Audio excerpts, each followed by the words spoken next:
Hello, this is Kim Dempsey, your Henry County Medical Center registered dietitian and certified diabetes care and education specialist, coming to you to talk a little bit about a very timely topic right now, which is intermittent fasting. So we're going to look just a little bit, just touching the tip of the iceberg here, on some of what research tells us about it and some results that we've seen in folks who practice intermittent fasting in practice daily or on an eating schedule or maybe an alternate day fasting, and we'll talk a little bit more about that, what that looks like. So in research, you'll see the term time-restricted eating, and that's what we see in our medical journals and nutrition journals about when people restrict the times that they eat. In popular media, you'll probably see the terms intermittent fasting. So that's what we see like in magazines and blogs, on websites and things like that that are written for the regular public. What is exactly intermittent fasting and why would we want to do that? So intermittent fasting is just restricting the times that we eat. So it may be something that we do daily, or like I said, it may be a few times a week. We'll do a little bit of longer fast, but less frequently. So it's really gained in popularity over the last about 8 or so years. In 2012, a British medical doctor and journalist, Dr. Michael Mosley, wrote a book called The Fast Diet after he himself had great success with fasting 2 days a week and eating regularly the other 5 days of the week. He had great success with managing his weight, had great improvement in some cardiovascular markers like cholesterol and things like that, improved blood pressure. So he wrote a book back in 2012, got very popular very quickly in Britain, and didn't take it long to kind of jump the pond and get over here to the United States, where it was adopted gradually. So intermittent fasting has grown in popularity since then, over about the last 8 years. And now there's multiple authors who write on intermittent fasting for the public, and have also published in medical journals. So another one of those is Dr. Jason Fung, a nephrologist out of Canada. He's kind of the fasting guru who has several books on fasting. There are other books that are written by more lay people, really based on their experience and some research pulled from other doctors. So you can get a wealth of information now on it. So fasting itself is nothing new or novel. People have fasted for various reasons for thousands of years. So fasting is used in different religious or spiritual practices. But also what is new about fasting is that it's now being used kind of in the treatment of disease. It's being used to manage overweight and obesity. It's being used to manage cardiovascular issues like hypertension, like cholesterol. So that's where that's kind of the novel thing about intermittent fasting, or fasting in general, is that it's now being used as a treatment for disease and not merely in our religious or spiritual practices. Intermittent fasting has become a new kind of treatment in obesity and weight management.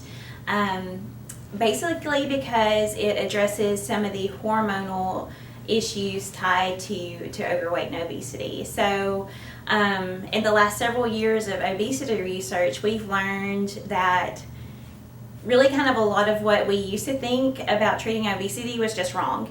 So it used to be seen as more of a character flaw if people had a lot of trouble managing their weight or had trouble losing their weight.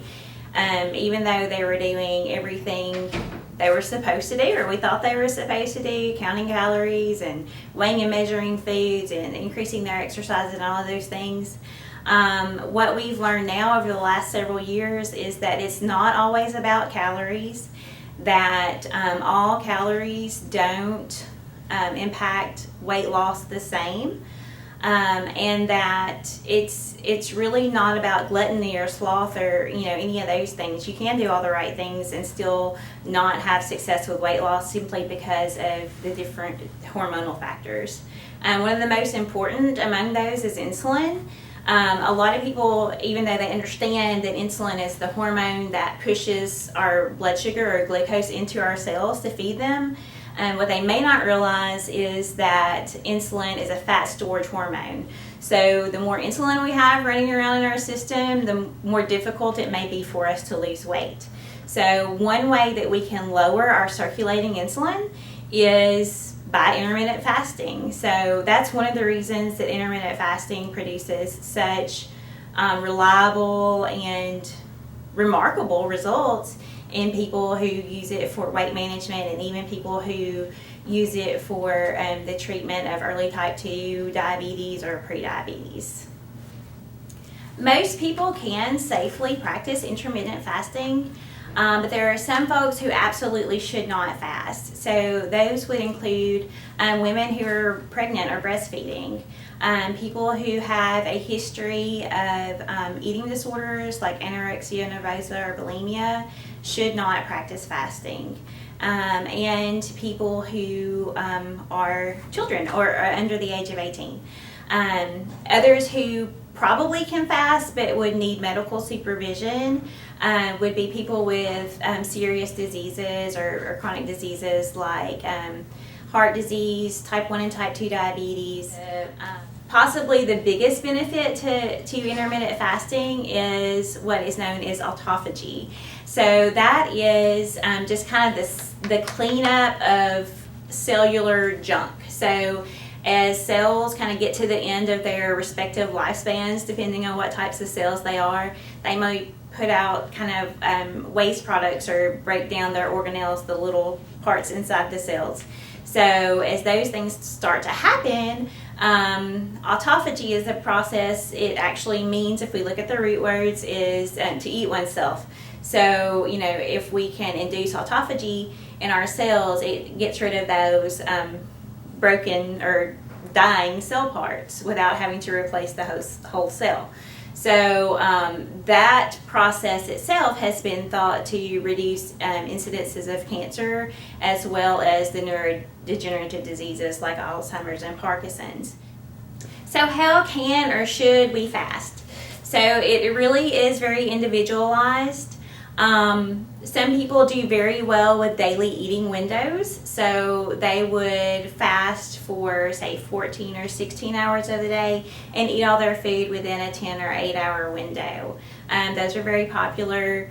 They're kind of a great way to kind of ease into fasting because you just kind of extend your natural nightly fast. So the time between when you finish eating supper at night and the time when you eat breakfast the next day, you're fasting.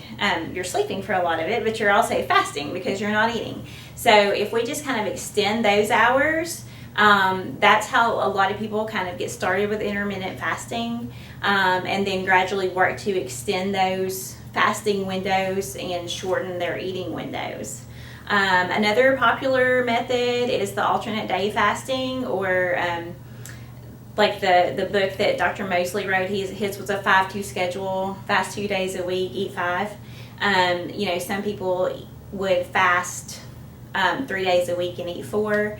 Those can be a great way to get started with fasting too. There may be other benefits to your lifestyle besides the health benefits that you can get from intermittent fasting. For example, there's just less time in food preparation, less expense with food purchasing, and less overall thought and energy put into how much do I eat and when, and all those kinds of things that can actually be stressful for people who are trying to diet. So another benefit to intermittent fasting is that it can work with any type of diet that works for you.